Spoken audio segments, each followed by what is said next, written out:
Welcome Erwin Jackson, if you would.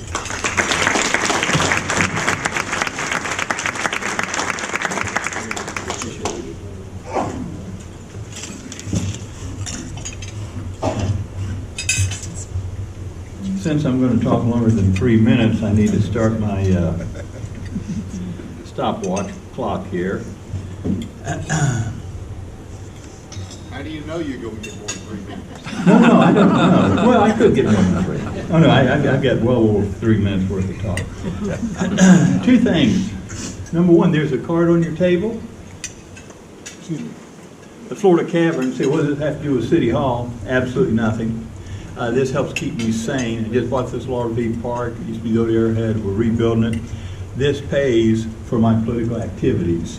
So that's my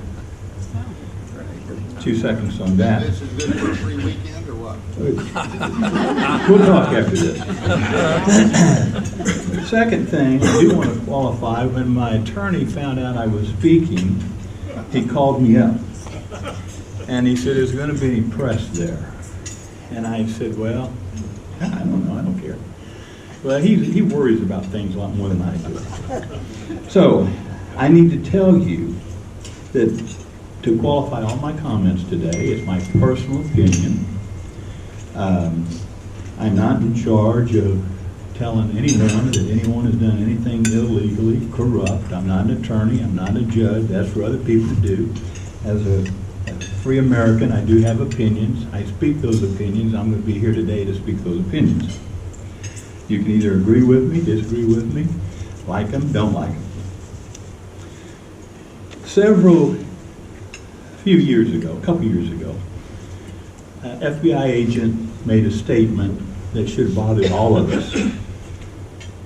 He said that Tallahassee, and this is an FBI agent who's been in business about 25, 28 years, that Tallahassee is the most politically corrupt small town in America. Okay, this guy's worked with the FBI for 20, 25 years. He works undercover.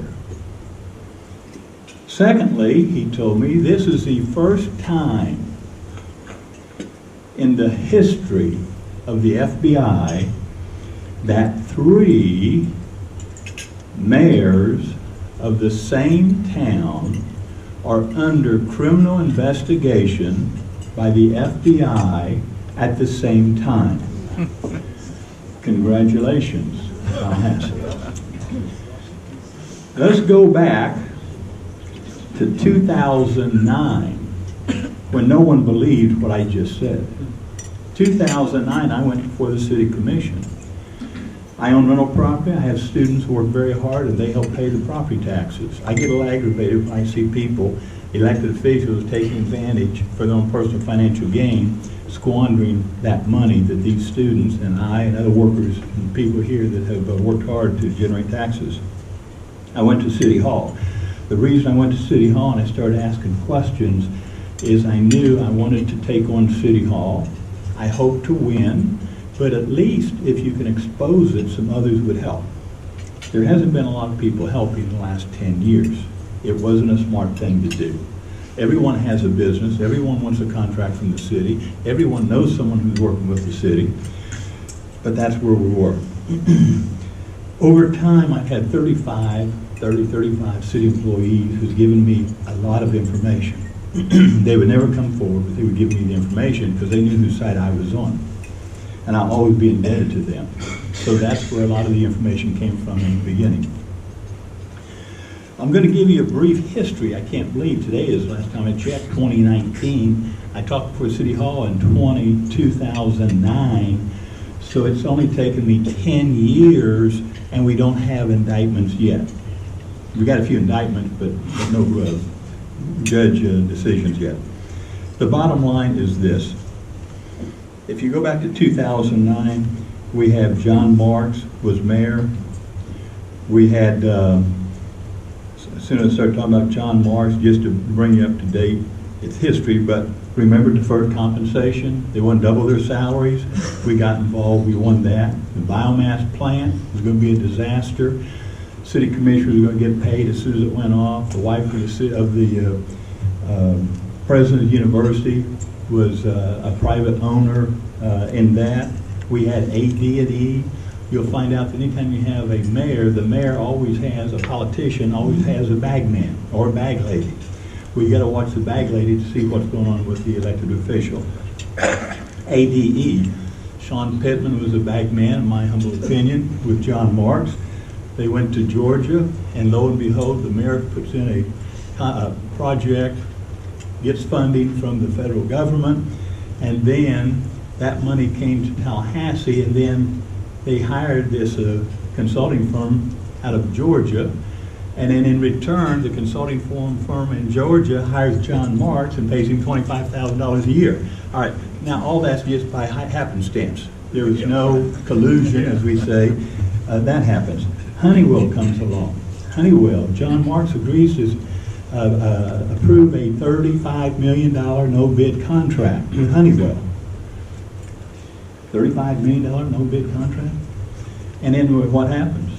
Well, the law firm representing Honeywell hires John Marks, pays him a bunch of money. Their firm is in South Florida. He never did anything for the money other than, in my humble opinion, approve a no-bid $35 million contract, our money. That's John Marks. We think of deferred comp. Alan Katz was involved. That was the way he set that up, because he wanted to double Debbie Lightsey's retirement income through the deferred comp, so she could retire. Then Alan Katz could go ahead and appoint Gil Ziffer, his buddy, to be on the commission. That's how that worked. So let's move on down the road. We went and we had John Marks. The end result, after trying to expose that corruption, I ran for office in 2010. Again, I wasn't necessarily interested in being elected, but I was interested in the free publicity. And that helped. That resulted in our killing the deferred comp. If speaking out, I'll caution you, if anyone ever tries to do this, when you speak out, you will be attacked. There's too many people with too many financial interests in government and the corruption that we have that you just assume you're going to be attacked, so get ready for it. And you fight City Hall, it won't be easy. I was ridiculed. I was said that I was stupid. I was a liar. I was mentally ill. I was told that I was attacking their wives, Scott and John. I was stalking their children. They hired a private investigator for the first time to go after a private citizen. Then they implemented the kill switch.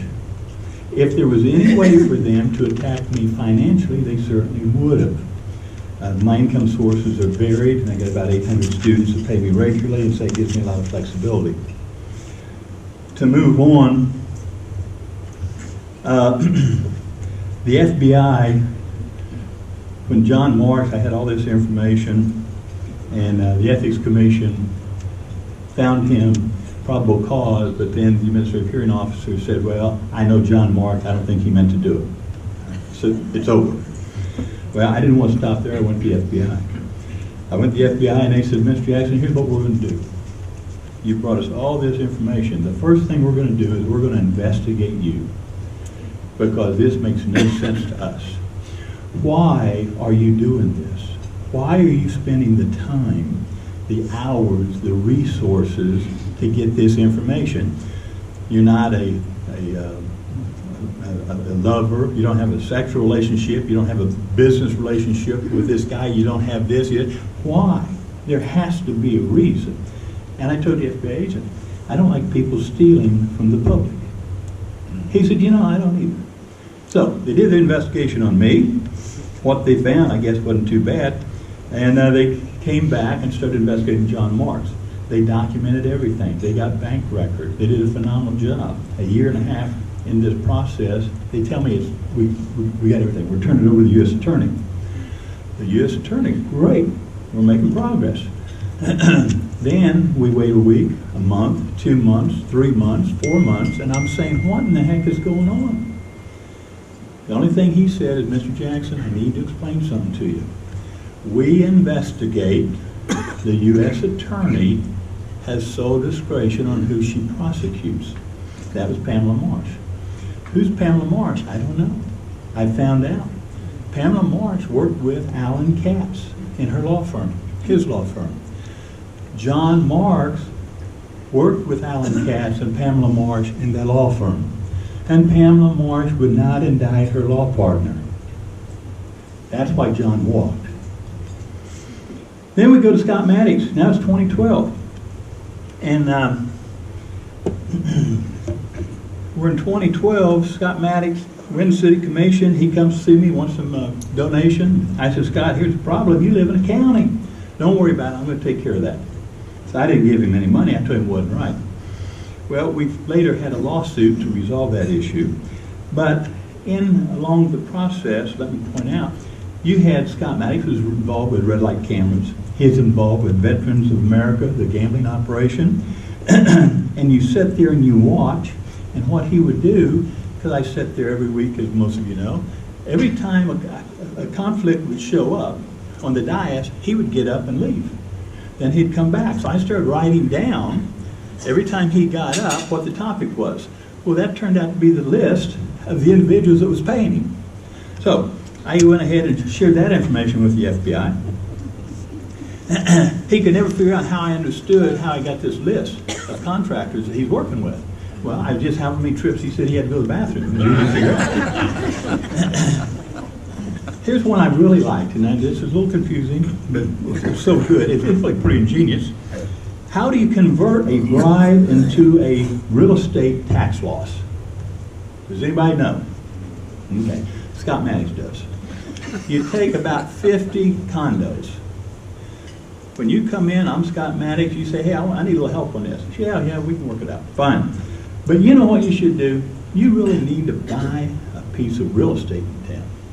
And Paige Carter Smith has a condo that she wants to sell, and it's a good deal. He's got $50,000 in a condo, but I'm going to sell it to you for $150,000. Pretty good deal. You give me the $100,000, I'll finance the $50,000. A year from now, you say, I don't really like being in the real estate business, so I'll buy it back for $50,000. You'll then have a $100,000 tax loss, and I have the $100,000. Now, if you just gave me the bribe of $100,000, I couldn't write it off. But I certainly can a bad real estate deal. There's individuals in town that did this over and over and over again. Now, that's a problem.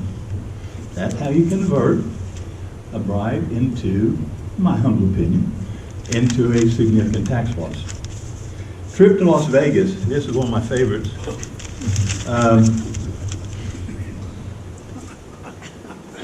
Scott heads out to Las Vegas with FBI agents, J.T. Burnett, Adam Corrick. They're going to have a big time. Scott had asked for $20,000 a month to make sure that these undercover agents, their project works. And if you don't pay, then he'll kill the project. I mean, he had you talk about a big ego, $20,000 a month. So, my understanding is on that plane is when the FBI agents gave him the money. I asked the FBI agent, I said, why in the world would you go ahead and get the mayor, put him up, and fly him out to Las Vegas to have a conversation? Can't you do it here? And he says, no, well, we could, but it's amazing how things work. You get someone 30,000 feet in the air, they don't have to worry about someone walking in unannounced. He said, you have a couple drinks, you go into Las Vegas, you're going to have a big time, everyone starts talking. Everyone feels a little more comfortable. There's a lot of cocaine, a lot of drinking, many strippers. As they're leaving the plane, Mike Miller says to Scott, what I've been told, is, Scott, what are we going to do to celebrate our new business relationship? Scott says, you know, one thing I've always wanted is one of those damn mini strippers. The FBI agent says, well, guess what? I'm going to buy your first mini stripper. Now, I just personally hope they spent my tax dollars buying that mini stripper for it. Well, after this happened, I'm talking to the FBI agent, and I said, well, look, going out to Las Vegas, I said, can you explain to me In that plane, I bet, now let back up, that plane, they confiscated the plane from a drug deal. It's all pimped out. It looks damn nice. Okay. But I said, I bet you that every square foot of that plane was videotaped, wired, bugged. And his response, because FBI agent, we don't sit down and have like buddy-buddy conversations. I ask a question, then they give me a response. And his only response after my question was, and bathroom. Now, what does that mean? Well, you listen to what my question was, and you put his, it was bugged, in my humble opinion. Not only was that bugged, but every hotel room was bugged. Every trip they took, the Caribbean trips, the New York trips, everybody's involved, every room's bugged. That's why it's free. We're going to have lots more. I've been told there's 75, 85 tapes they have on Scott Maddox alone. It's going to be fascinating. So that's the trip to Las Vegas. There's a lot of things that have gone on and that we can talk about later regarding the old school and what was taking place in the old school. They had a room called the Presidential Suite. Adam Corey, he likes videotapes. I've been told that if you stayed in the Presidential Suite, he always had your legislators and head honchos, and he had that suite bugged. He was asked if, in fact, there was any local politicians who were movie stars, and his response was yes, 2. Anyone want to guess who those 2 were? Gillum, Scott Maddox. So that's going to be interesting to see. We go on about the picture that was taken of the mini stripper. It's all over the front page of the newspapers. Can someone tell me why in the world, if you're out there with a mini stripper, you would take a picture of everybody in a mini stripper in the bedroom? Well, that was Adam Corey's idea. Adam Corey had his phone, gave it to a maid, and said, take a picture of all of us. Okay? I think he wanted to his own personal business as a consultant. What better to have a picture of the mayor or city commissioner with a 3-foot-high, quote, mini stripper if you ever needed something from him? I think there's bribery involved with that. Same reason you have video available at the old school. All it just goes on and on. Gillum. Let's go with Gillum, and I'll wrap up here. You have Gillum. The bagman was Adam Corey originally. More recently, it was Sean Pittman. I filed the ethics complaint against Gillum, and he admitted that, yes, he was taking gifts from city lobbyists and city contractors. People were disappointed that he was only fined $5,000, but he also lost the election for governor. So that was the best thing that I did. Because that ethics commission, it allowed Adam Corey, because they requested these documents, and Adam Corey was then willing to give that information to the ethics commission, and to talk to the FBI, the ethics commission, having the president of the United States calling him, corrupt, et cetera, made all the difference in the world.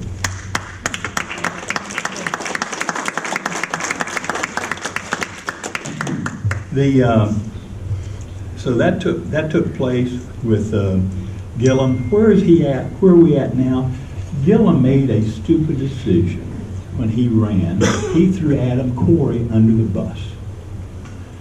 Now, I'm not going to share where I got the information, but in a private conversation, Adam Corey was in town about 3 months ago and made a comment speaking of Andrew and saying how stupid he was. Adam Corey said, he knows that I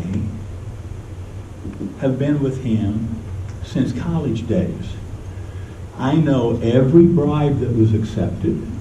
I know who gave it. I know why they gave it. And I know what we did in return. And not only do I know that, but now the FBI knows that.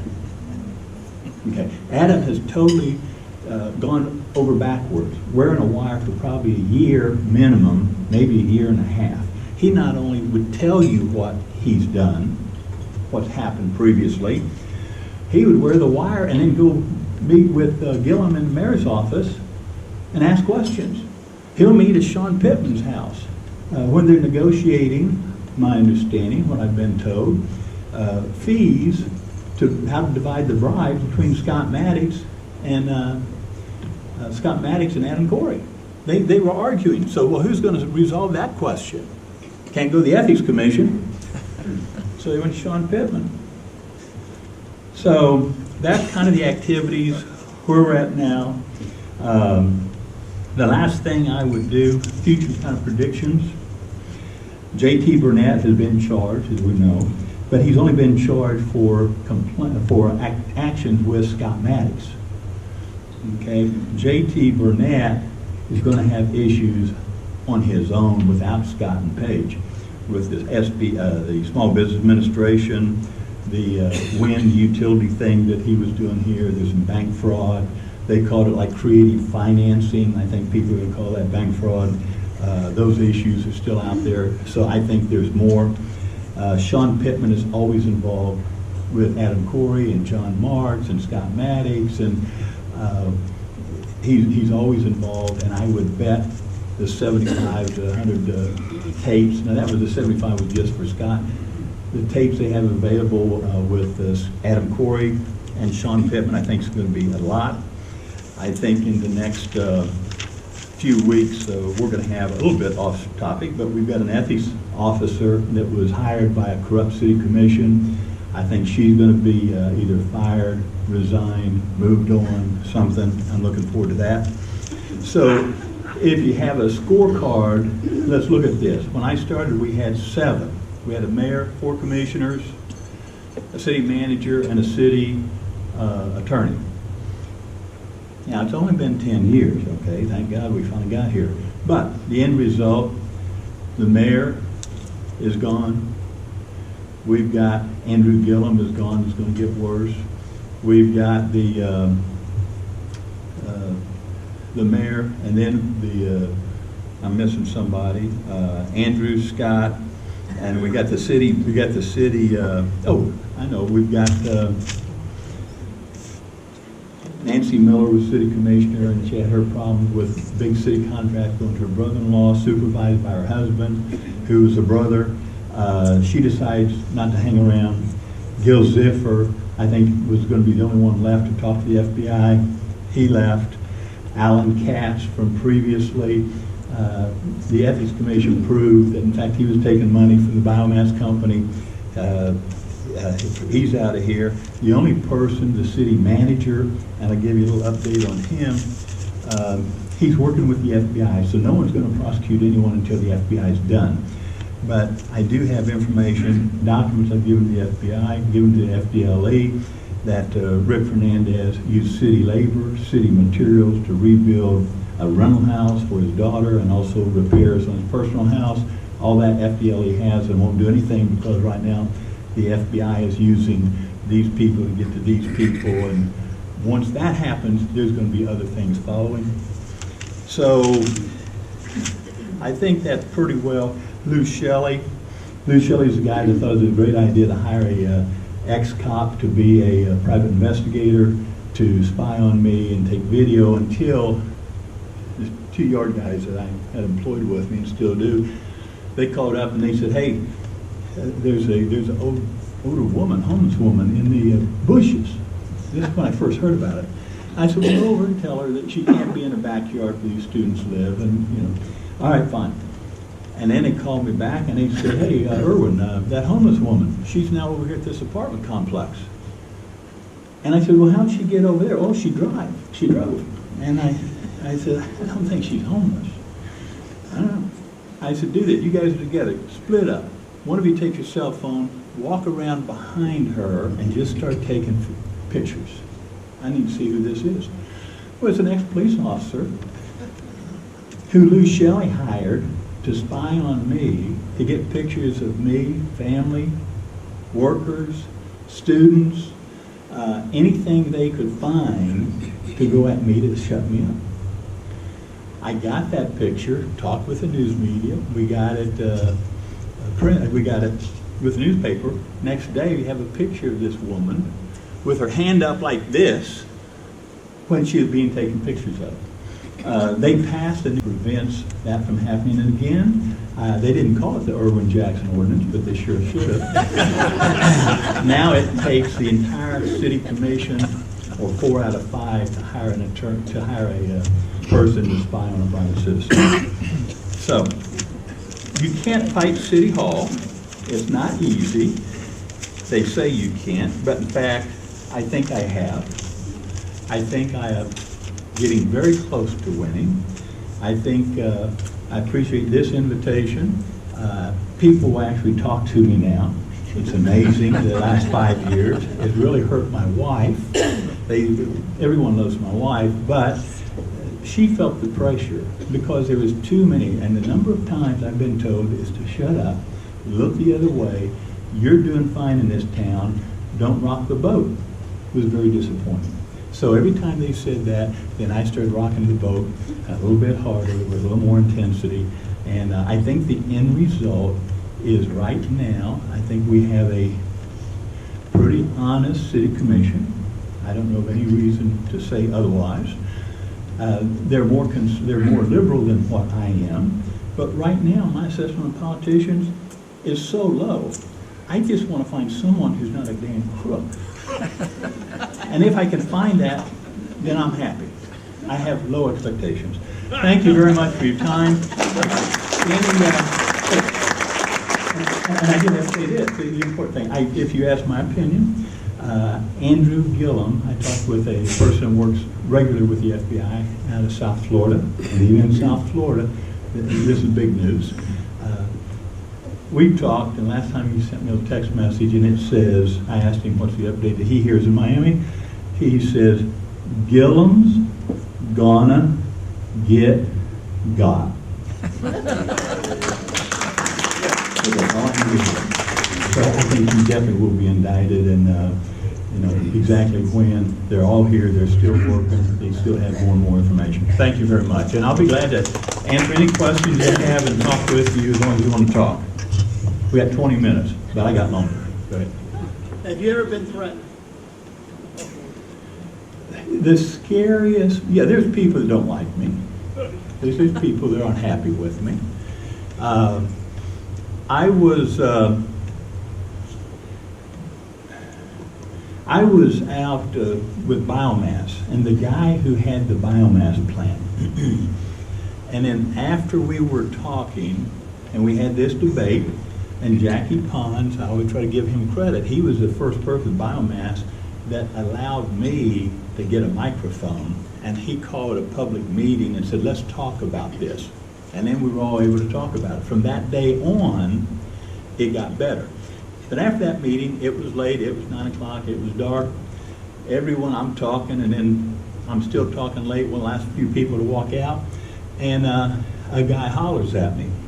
And, kind of over in the damn corner, I wander over there. I wasn't as cautious as I am now. When I went over there, it was the president of that company, the biomass company, and he says, Jackson, what do you want? What do you want, man? Now, I'm smart enough there. I mean, I couldn't believe it, but hell, he wants to bribe. He's doing one or two things. He wants to bribe me. And I said, well, hell, I'll tell you what I want. I want you to take the plant, the biomass plant, and I want you to move it about 40 miles east of here, out in the middle of the damn forest, and then you don't have to truck all this stuff, because then it'd be out of the neighborhood and you won't be 2 blocks of the FSU football stadium. No. He said, we've already decided that. He says, we know where the plant's going to be. We want to know how much is it going to cost for you to go away. Now I know that, damn, I'm in trouble now. Because one of two things are happening. And when you're not used to dealing with things like this, I'm sitting there and I'm saying, well, wait a minute. To myself, what the heck am I going to say? I assume he either wants to pay me, or he has a camera, or he has a video, and he wants to record me. So I just cut loose, used some profanity, but the gist of it was, you don't have enough money to buy me. I'm not for goddamn sale. I live in this community. This isn't good for the community. And da-da-da-da-da-da-da-da. And I made it so loud because I was kind of scared. I mean, it got me riled up. That I knew if he had a audio going, it would be clear and everyone could understand it. That night I left, the morning, and went home. Next morning I went to see Willie Meigs. Told Willie Meigs what happened. I told Willie Meigs, here's what's going on over there and how the president and the wife's involved and this and that, some other information. Willie Meigs came out the next day and said, he promised that he would take it into the grand jury, and the next day he did, or 2 days later, and the grand jury said, yes, we're going to look into it. As soon as that hit the paper, the biomass plant left. Thank you. So to answer your question, I'm more cautious. I'm not a big. One thing when you're 69, I had a birthday yesterday, and what was nice about it, hell, when you're 69, this is probably the most important thing to me that I've done. I mean, I got my PhD, and I was proud of that. I've had a fairly successful business. I'm proud of that. I have a wonderful family, which I'm really proud of. But kind of below the family is to expose what we have and make the impact I think I have so far, and more is coming. I'm very proud of that, and go from there. Any other questions? What is the Oak School? You mentioned that in your talk. Old School. Okay, Old School was something Adam Corey got together with a buddy. He borrowed a lot of money from some boosters, kind of wealthy folks, to some extent, and it was like a fraternity house, a big old, close to campus. They spent $2 million, I think, I've been told, to remodel it. And then what they would do, it's a place to come up here during football weekends, hang out. You bring in legislators, you bring in, these folks. And then what they were doing, in my opinion,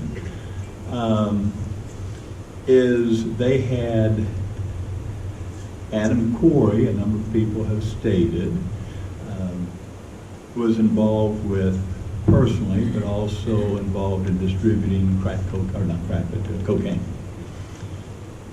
I don't know, plenty of people say that. Scott Maddox, whatever money he did have, a lot of it, I've been told, went up his nose. So what they were doing is they would have a party, and one of the rooms in the very top was called the presidential suite. And so people, legislators, and keep in mind, you've got Adam Corey, he's a lobbyist. He tries to influence people. Well, they would bring people, legislators from all over the state. They would go to the Old School for a football game, and you could have any vice you wanted. You could, smoke, you could drink, you could, and they had, quote, entertainers from FSU that would come over, male and female. And they would have, different places, and that was the activities that they were involved with. Adam Corey, I've been told from his mouth, not from Adam's mouth, but that the top room, and he laughed about it, the presidential suite. So we know how egotistical all these politicians are. If you go in a place like this, they all want to stay in a presidential suite, right? I said, I'd like to be in a presidential suite, for a night. Well, you don't want to stay in that one, because that's the only one they had videotape rolling. Now, if you're a lobbyist, and I don't know what kind of entertainment's going on next door, but if you got a videotape of it, you might be able to influence a few people. That's Old School. I said, now, you're on the board to hear citizens' input, but you're going to make a decision before I even open my mouth somehow if I'm going to be talking about ethics or not, and then you're going to not allow me to be on TV. See, the reason I've used the television and used it well is because I have little money to spend. If you can use free TV, then that's what, I never went there to talk to the city commission, I went to talk to the public. And Also, I've used ethics complaints that I filed. I also, and at one point I left out, Scott Maddox, when I took him to trial on where he lived. This I was very proud of, because when we went in there, my attorney is sitting here next to me. Scott is thinking about, I'm upset with where he lives. Well, I didn't really care where he lived. That wasn't the issue. The questions I was asking through my attorney was, how are you paying for this building here? Are you paying rent here? There was an office building here. He says he transferred it to Page. And then he said, well, how much are you paying rent for this building? Scott says, well, $800 a month. Oh, okay. And we looked, and we don't see, you don't have any records of paying a utility bill. Oh no, that $800 a month includes the utility. Now this is a 3,000 square foot building within a block of the governor's, mansion. So he's paying a $500 utility bill was included in that $800. So he's paying $300 a month. That's probably not right. But he's saying this under oath. All right. Then we asked another question. We said, well, there's an office building behind you, Scott. It's 2 or 3 stories. There's 12 law offices in there. Are you paying rent on that building? Yeah, I'm renting that building too. Well, how much are you paying rent on that building? Oh, under oath, that building is included in the $800 a month. Okay. Now, I then talked to him about a short sale. All right, he had these 2 buildings, probably $800,000, $1 million, and he sold it short sale to someone for 50 cents on the dollar, and BB&T Bank approved it. Now the problem with all that is he had to sign a document, and it stated that he's the seller and this woman is the buyer. They have no personal relationship, no business relationship, etc. Now, do you know who the buyer was? Page Carter Smith. That's what you call federal bankruptcy fraud, bank fraud. So, I'm sitting there in my office, and I'm hitting my attorney, and I'm saying, yeah, CB, he's trying to talk to the judge, he's trying to ask questions, and I'm hitting him. I'm saying, hell, we got him on bank fraud. We don't care where the hell he lives, okay? And so he didn't quite, Scott, he was excited when it got done. He said, okay, wherever you say you live. Fine, I can handle that. 2 days after the trial was over, I get a call. Hey, Dr. Jackson. Now, Dr. Jackson, I'm going to use Dr. Jackson when I'm speaking for the City Commission, because they tried to show that I was stupid, I was ignorant, I was this, and I forced them to say Dr. Jackson. Well, then they changed the policy, and then the new policy says we won't address you by doctor or general, or we're just going to call you, Charlie, okay? So that's how so I always introduce myself as Dr. Jackson just to tease with them. So we went through that. 2 days after my trial, the FBI calls. Dr. Jackson, yeah, man. He said, we've been following you in the newspaper, and we need a little assistance. Yeah, what can you do? I want a copy of the entire transcript. I said to him, bank fraud, bank fraud, income tax evasion, and laundering money. And his response, he just started laughing. He said, how soon can we get that? I said, well, I'll get it soon. He said, sooner the better. I said, well, shoot. So I called my attorney, not knowing, just pretending to be an attorney. So I called Erwin and say, hey, get me this thing as fast as you can. I mean, how much can a damn transcript cost, Well, I was surprised. And he said, well, when do you need it? I said, well, I need it today. Tomorrow's, at the latest. In the speed, they get the transcript. Anyway, it's $3,400 for the damn transcript. So I called the FBI and said, I got it. We delivered it to them. And I said, hey, $3,400. He said, we didn't really need it that fast. I said, well, tell me this. I said, I've spent well over $100,000 in my activities here. I don't want to calculate how much we've spent, but in legal fees and this, and I had a full-time employees researching this stuff. But I said, well, do me a favor. This is kind of a costly activity I'm involved in. you guys have all these people, does the FBI, federal government have $3,000 or $3,500 to pay for this? And he says, no, he said, that's not really in our budget. I said, well, hell, let's make it halfway. No, he said, we can't, we just appreciate, being a good citizen. Well, I said, okay, here's what let's do. I said, if you actually indict him, shoot, I wouldn't care if I had to pay $6,500. That's how we left it. So I never got any money back. Any other questions? Okay. Thank you very much, I appreciate it.